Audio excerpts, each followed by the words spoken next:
The sky above the Thalari capital was full of smoke and ash. Giant towers once bright with alien lights now stood broken. Fires burned in many places. The war had finally ended, and silence slowly replaced the sound of guns and bombs.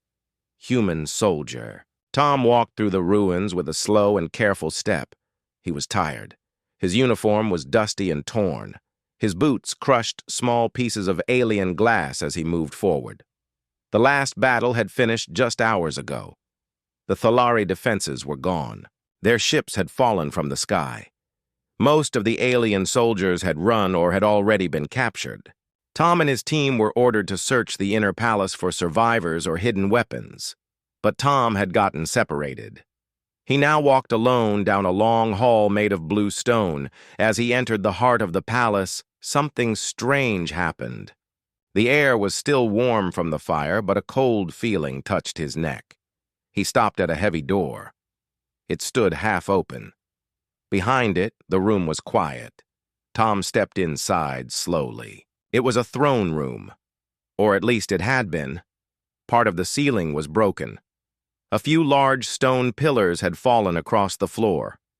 Bright paintings of alien history covered the walls, many now burned or torn. In the middle of the room stood a tall figure.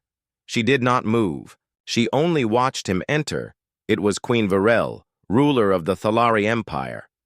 Her crown was gone, and her long robe was covered in dust. She was not what humans would call beautiful. Her skin was soft gray with a silver shine. She had long arms, and hands with 6 fingers. Her eyes glowed a deep violet color.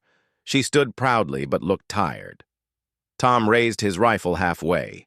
She did not react. She only watched him, her hands by her side. They stared at each other for a long moment. She did not speak. Tom lowered his weapon just a little. He noticed her knees were shaking. Her chest rose and fell slowly, as if breathing was difficult. "You are not going to run?" Tom asked. "I have nowhere to run," she answered in a calm voice. Her words were clear. She spoke the human language well, though her voice had a deep echo to it. She looked at him without fear. She seemed ready for whatever would happen next. Tom walked a few steps closer. His hand was still on his rifle, but it pointed toward the floor now. "Are you hurt?" he asked. She looked surprised. "No soldier has asked me that before," she said. "Well, I'm not like every soldier," Tom said. There was silence again. Then the queen slowly sat on a broken stone near the wall. Her head leaned back against it. Her long fingers touched her side where her robe was torn. Tom saw a deep bruise under her skin. He took a step back and pulled a small medical pack from his belt. He walked slowly and placed it near her feet. "Use this," he said. "It will help."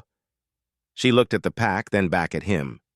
"You offer me aid after your kind destroyed my world?"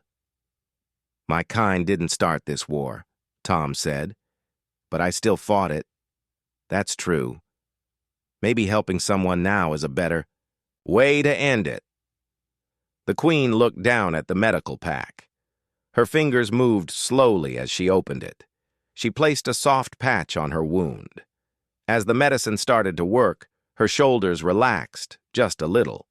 Tom sat down a few steps away on a flat piece of broken stone. He looked around the ruined room.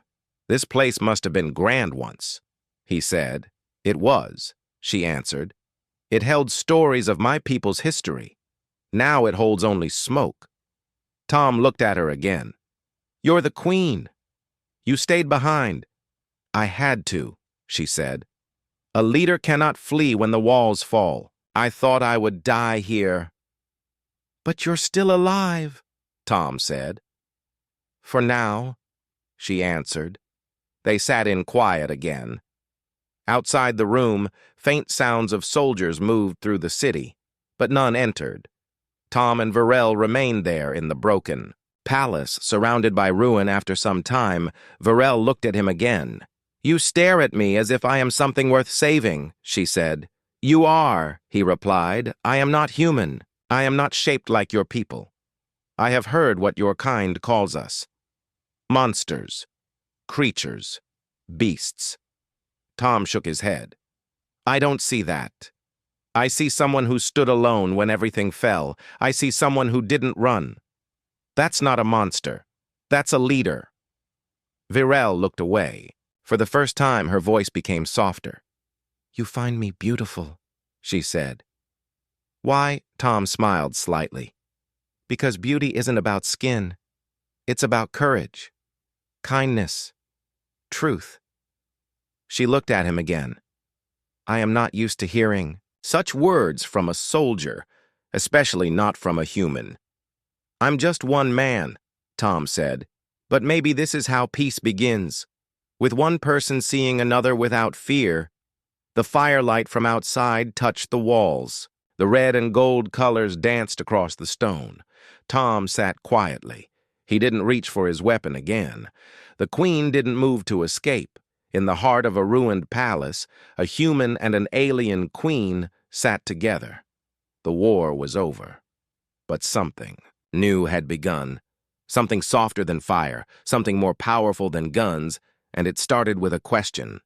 The sun was low in the sky when Tom led Queen Virel out of the palace ruins. The battlefield around them was quiet now. Smoke still rose from broken ships and fallen towers, but no gunfire remained. The war was over, yet nothing felt peaceful. The land looked like it had lost its soul. Tom walked beside Virel. He did not tie her hands or treat her like a prisoner. He had offered her a walking stick instead. She leaned on it without complaint.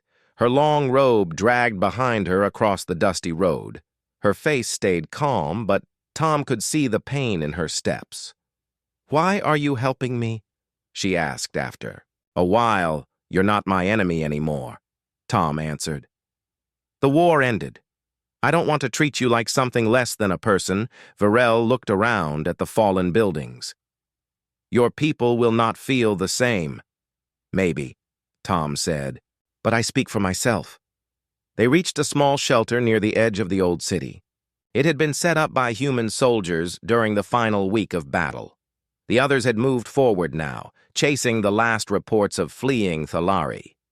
The shelter was mostly empty, with only a few crates and supplies inside. Tom guided Virel to a bench.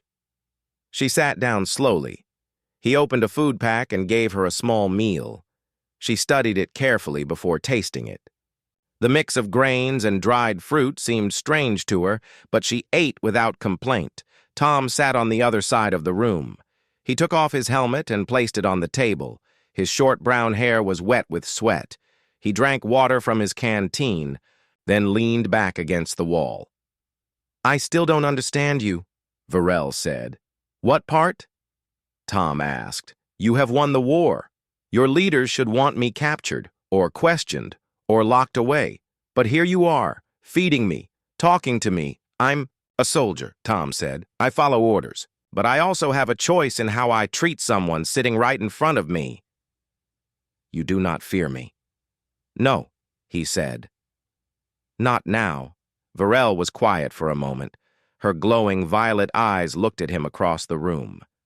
When I was crowned queen, she said slowly, I believed strength meant control. That fear kept peace, but fear only built walls. Tom nodded. I've seen that too. On both sides. Maybe that is why you are not like the others, she said. I don't think I'm special, Tom replied. I just got tired of hate night. Fell outside. The stars came out one by one. Through a broken window, the soft light of the moon lit the shelter. Virel leaned her head back and closed her eyes. Her breathing had become steady. She was tired, and the day had drained her strength. Tom stayed awake, watching the door. He didn't think she would try to run, but part of him knew the world outside would not be kind if she left his sight hours. Past the next morning, Tom woke early. Virel was already sitting upright, watching the sky through the same broken window. Her silver skin reflected the morning light. She turned as he stood up. I did not expect to wake in peace, she said. Same. Here, Tom answered. He gave her more food and some clean water. They ate in silence. A small bird landed on the window frame. It looked at them both, then flew away.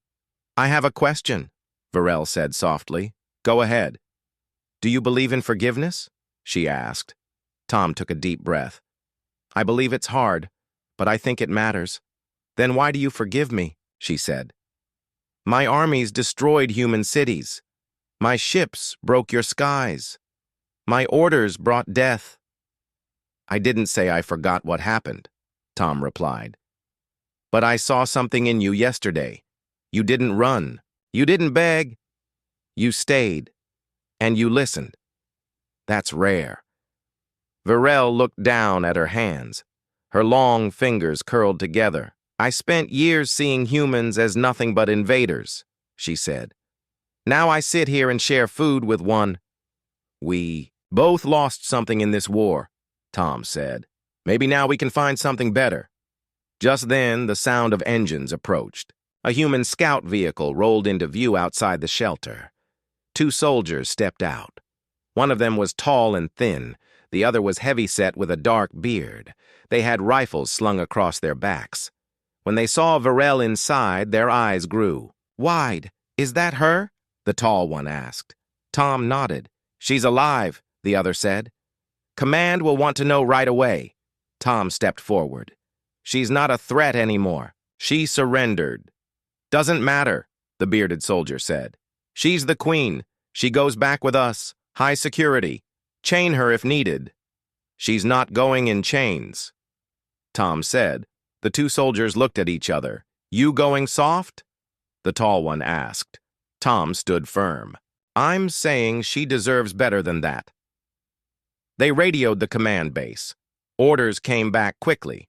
Queen Varel was to be taken to a holding camp outside the ruins. No harm was to come to her. She would be kept under watch. No chains, but full guard. Tom helped Varel to her feet. "You heard?" he said. "They want to move you. I'll go with you." "You don't have to," she replied. "I want to," Tom said. The soldiers led them to the transport. Varel stepped inside without protest. Tom sat beside her as the vehicle rolled forward. She looked out the window. "I do not know what your people will do to me," she said. "Then let me speak for you," Tom said. She turned her head toward him. "Why would you do that?" Tom smiled. "Because peace starts somewhere. Let it start with us."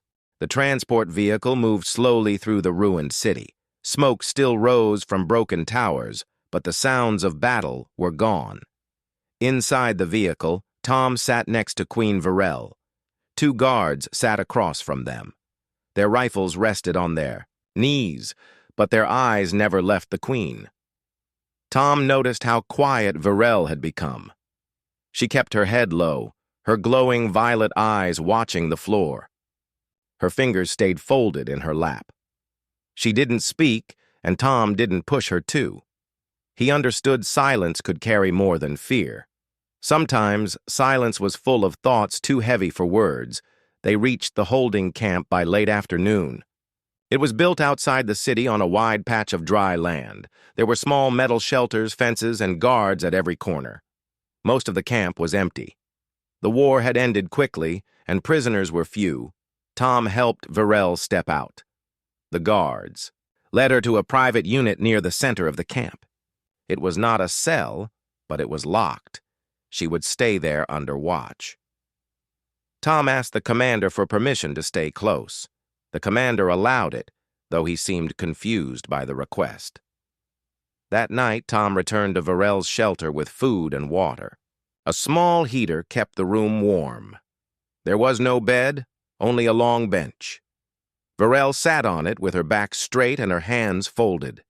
She looked at Tom as he entered. "You came back," she said. "I said I would." Tom replied. He handed her the meal. She accepted it and placed it on the table. She didn't eat right away. Her eyes stayed on him. "I expected your people to treat me worse," she said. "Some still might," Tom answered, "but not me." He sat on the floor across from her. The heater glowed softly. Its light cast warm shadows on the walls.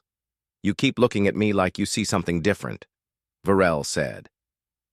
Why? Tom thought for a moment before answering. "Because—" "I do," he said. "I don't see a monster. I see someone who stayed to face the end. I see someone who could have hidden but didn't. That matters to me." Varel leaned back slowly. Her shoulders looked less tense now. Her voice was calm. "My people were raised to see humans as dangerous. You looked strange to us. You came from the stars with machines and weapons. We believed fear was the only way to stop you." "I was taught to fear Thalari too," Tom said. "All my training, all the stories said the same thing. You were the enemy. You were cold and cruel. But now I sit here, and none of that seems true." "We both followed the paths we were given," Varel said. "But maybe we are not bound to them anymore." The heater flickered. A soft hum filled the room. Outside, the wind moved across the dry ground. "Do you ever wonder what peace looks like?" Tom asked. Varel closed her eyes for a moment. "I imagine it is quiet. A world where no alarms ring at night. A place where no children hide from fire. A home that stays whole. I have never seen such a world." "Neither have I," Tom said. "But I think it can exist. Maybe not today, but someday." Varel opened her eyes. "You are hopeful. I try to be," Tom said. They sat quietly. Tom pulled a small metal box from his jacket. He pressed a button, and a soft light appeared inside. A tiny hologram of Earth floated above it. Blue oceans and green lands spun slowly. "That's my home," he said.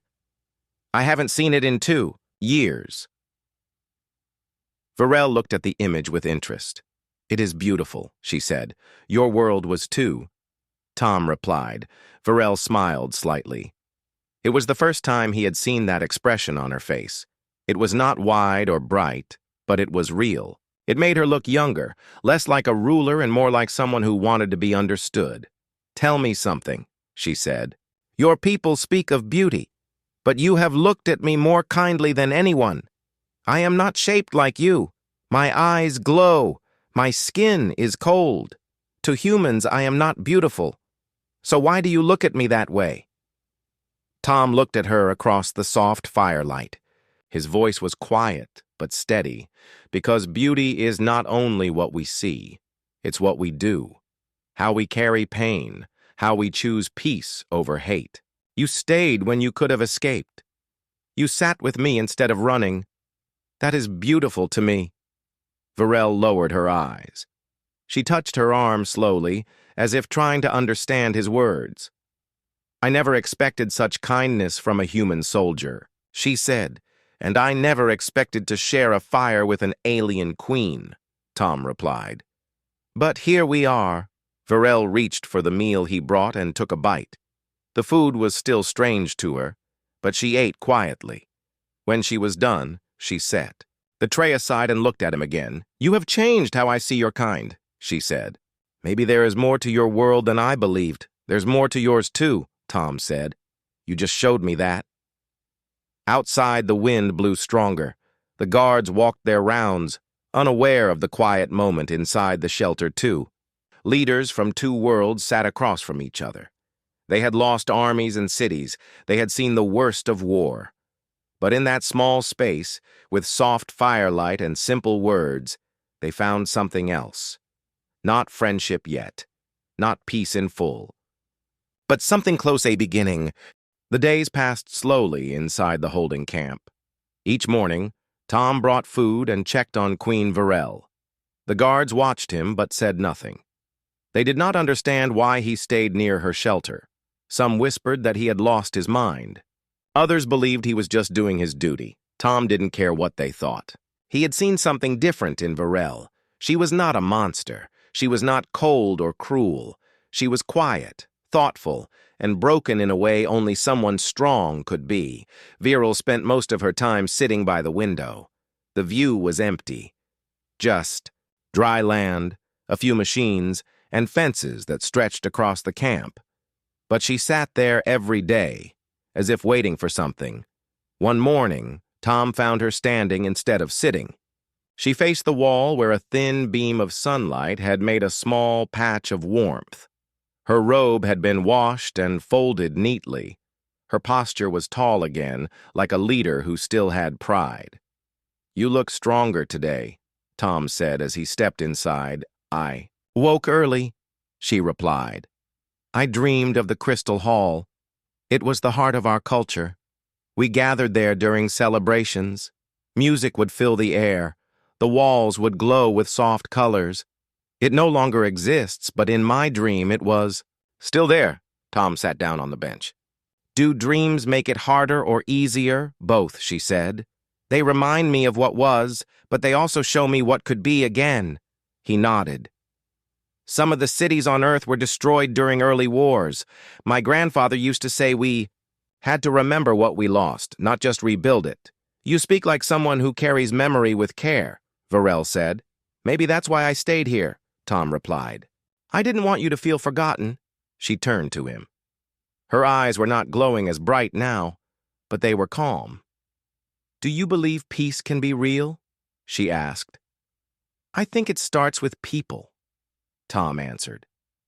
"Not governments, not armies, just people. One choice at a time."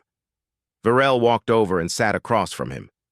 She no longer moved like a prisoner. She moved like someone who had chosen stillness, not someone forced into it. "You've seen my people in war," she said. "Do you believe we deserve a second chance?" Tom leaned forward. "Yes, because I believe no side wins anything in a war. Not really. We both lost people, homes, beauty. That means we both deserve healing." Outside, a loud sound broke the calm. A large human shuttle landed near the edge of the camp. Dust flew into the air. Soldiers gathered around it. Tom and Varel stepped outside to see what was happening. A group of high officers exited the shuttle. They wore clean uniforms and walked with straight backs. One of them carried a tablet. Another had medals pinned across his chest. Tom recognized one of them. Commander Harris, a man known for being strict but fair. He had led many missions during the final battles.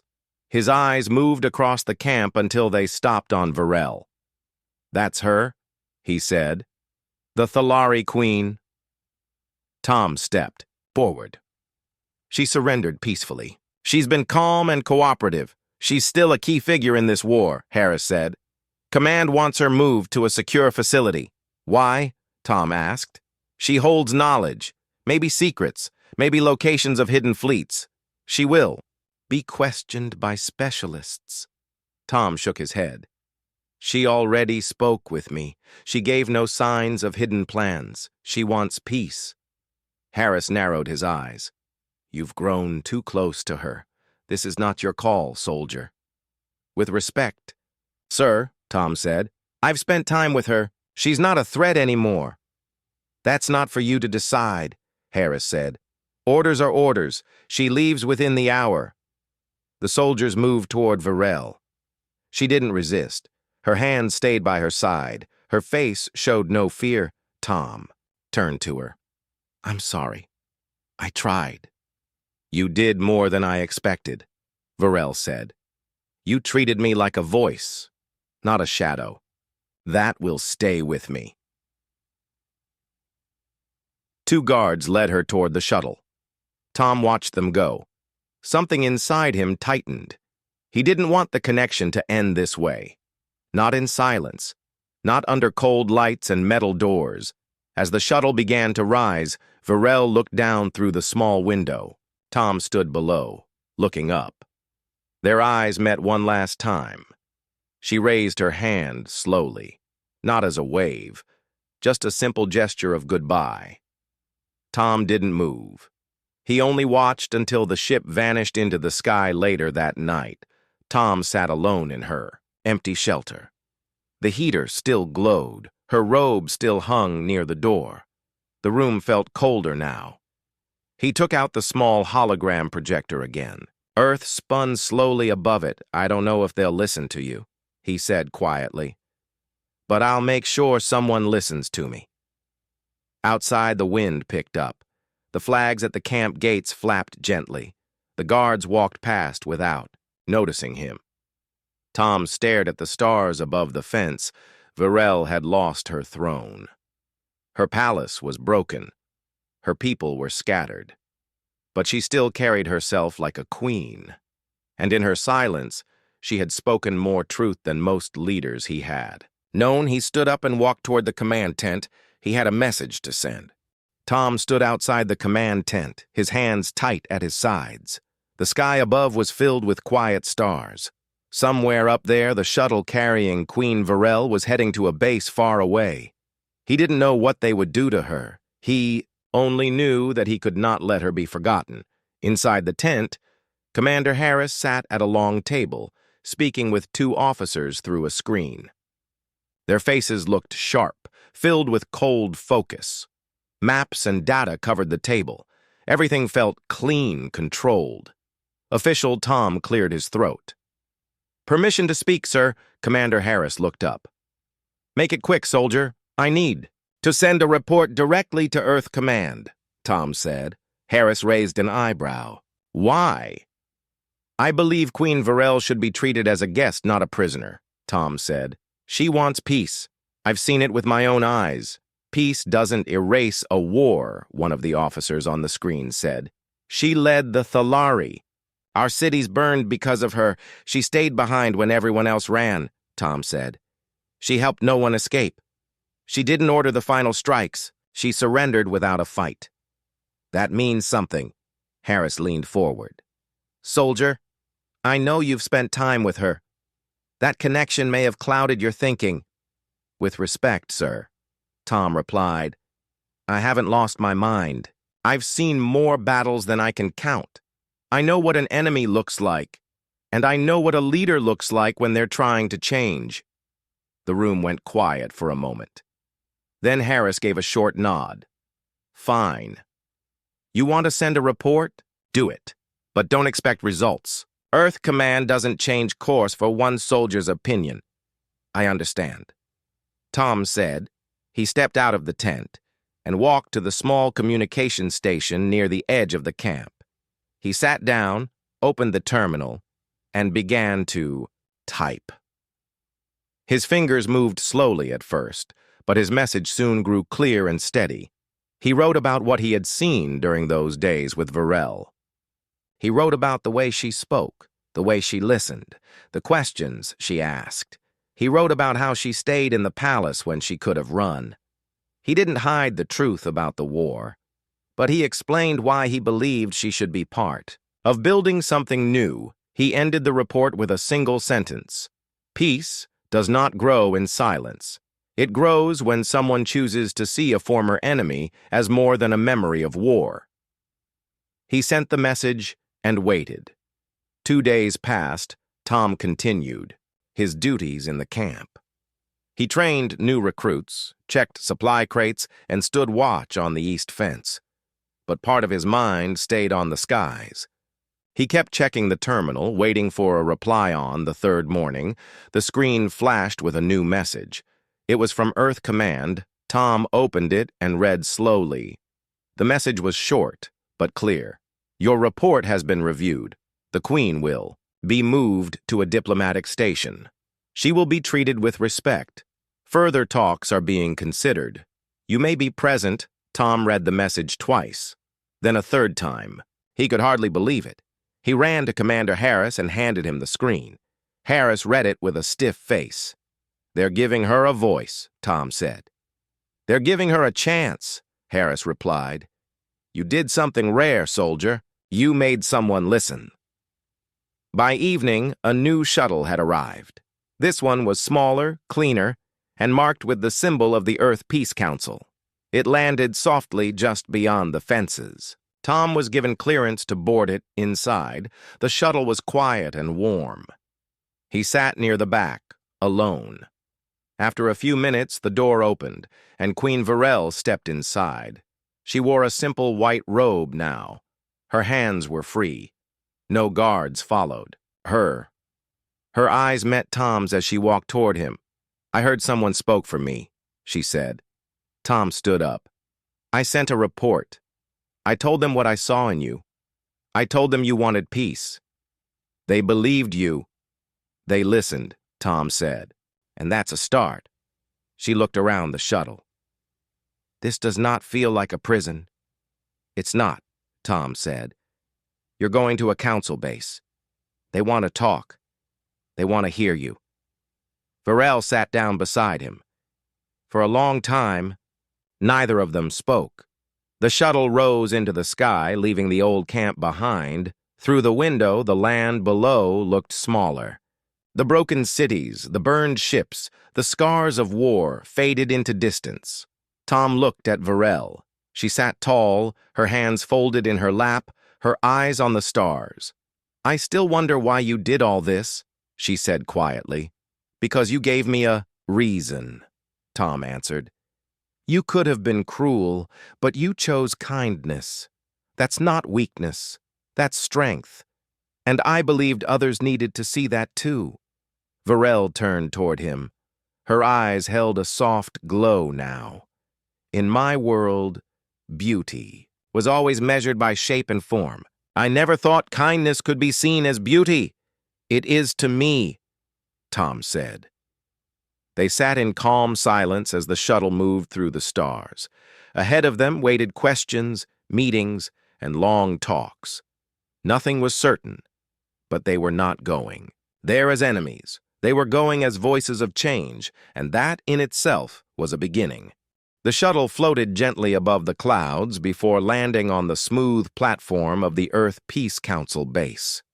It was built on neutral land, far from human cities and away from the ruins of Thalari territory. The base was made of silver and white structures surrounded by gardens and calm walkways. There were no weapons in sight, no loud commands or marching boots. Only quiet and Order Queen Varel stepped off the shuttle with slow steps. She had never seen this place before. It was clean and full of light. The air was warm. The ground was soft under her feet. Tom walked beside her, not as a guard, but as a companion.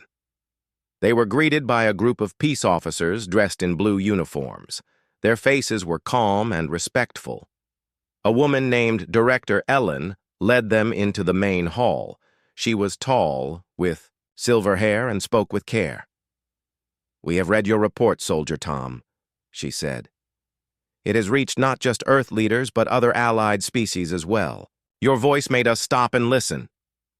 Tom nodded. "Thank you for giving her a chance." Varel said nothing. She watched everything around her with steady eyes. Her body moved with quiet grace. She did not look like a queen from the past. She looked like a visitor from a new future. They were taken to a private room with soft chairs and a round table. Water and fruit were placed in the center. There were no guards, no locked doors. It was not a cell. It was a place meant for real conversation. "We would like to speak with you, Queen Varel," Director Ellen said. "Not as a prisoner, but as a leader. We want to hear your side." Varel looked across the table. Her voice was calm and clear. "I led my people with pride. I believed strength came from fear, but I was wrong. I watched my world fall. I saw soldiers fight for things they no longer believed in. Then I met one who showed me another way. He offered peace with no promise of reward. He asked no price. That taught me more than years of war ever did." Director Ellen listened carefully. Others in the room took notes. Some whispered to each other. But none interrupted. Tom sat beside her. He didn't speak much. He had already said enough in his report.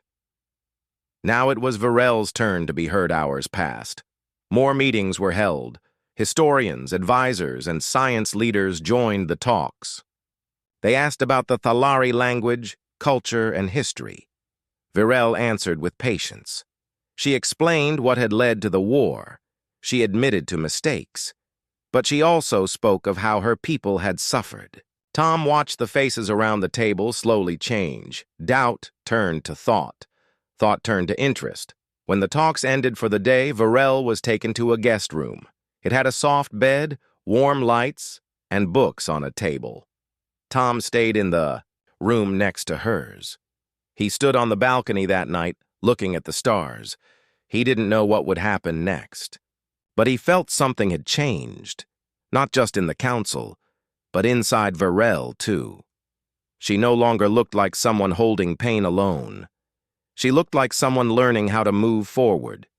The next day, a public meeting was held in the open hall. Leaders and media from different worlds gathered.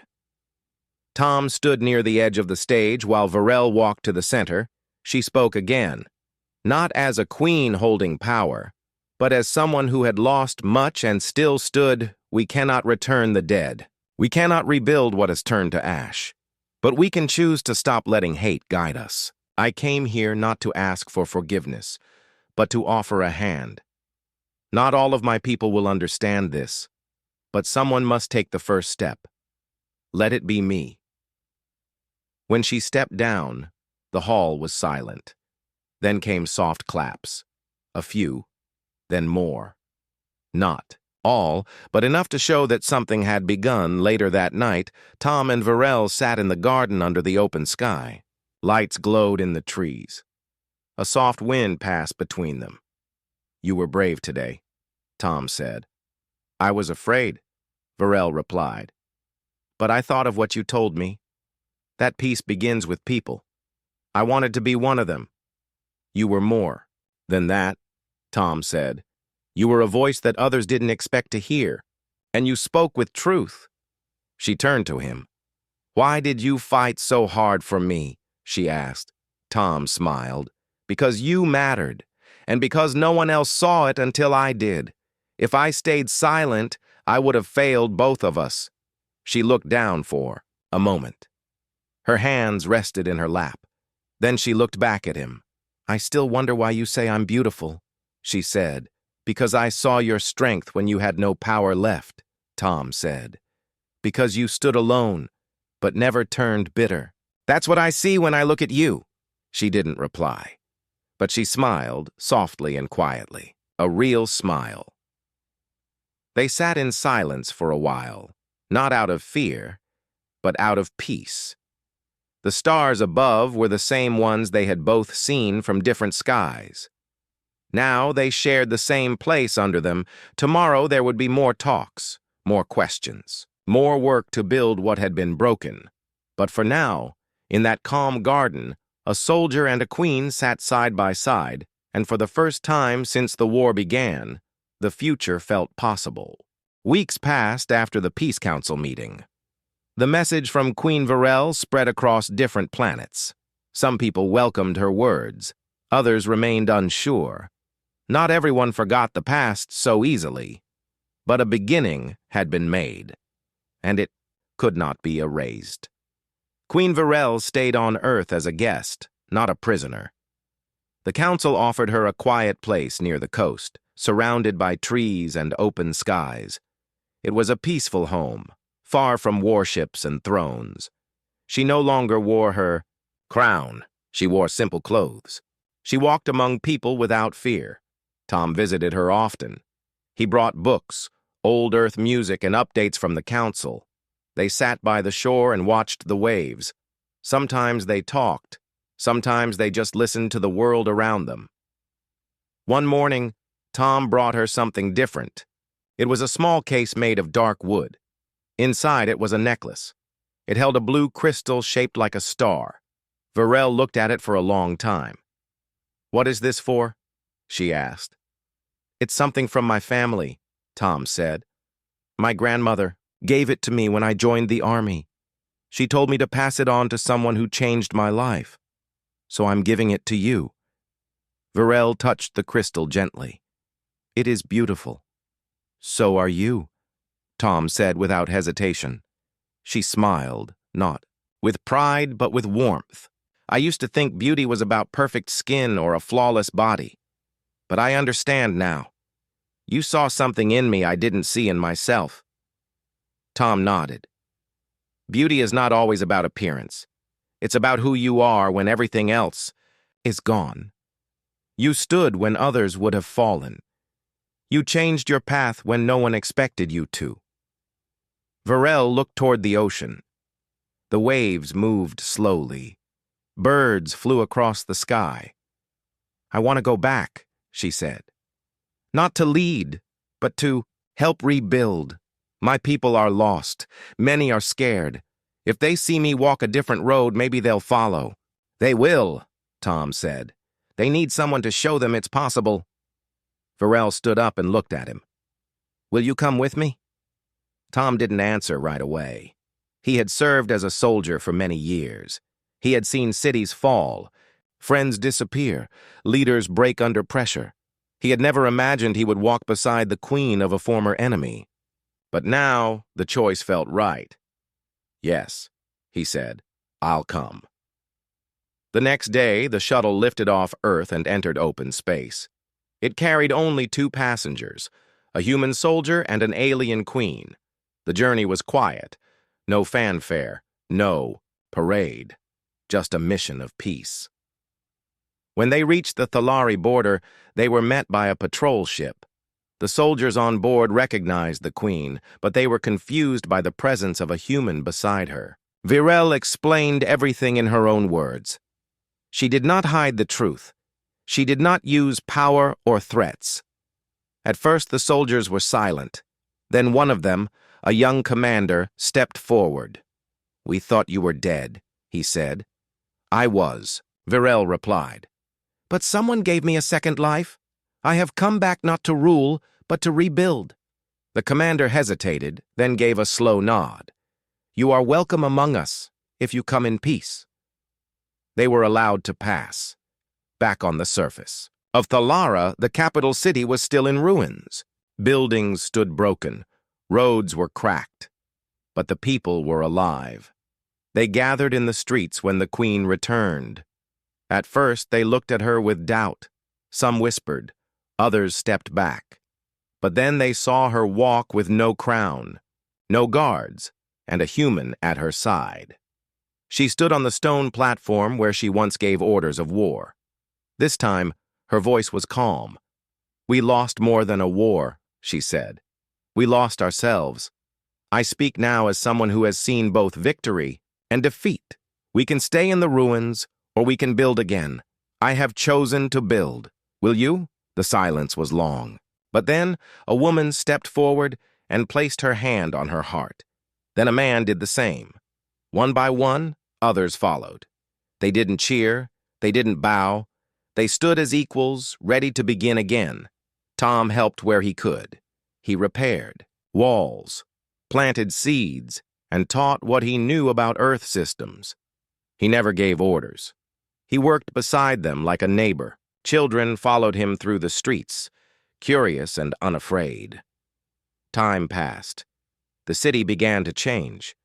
A small school was built with help from Earth. The first lesson was about peace. Varel sat among the children on the first day, listening, with a soft smile. One night, as they watched the stars from a rebuilt tower, Tom looked at Varel. "Do you ever miss who you were?" he asked. "I miss the strength," she said, "but not the fear.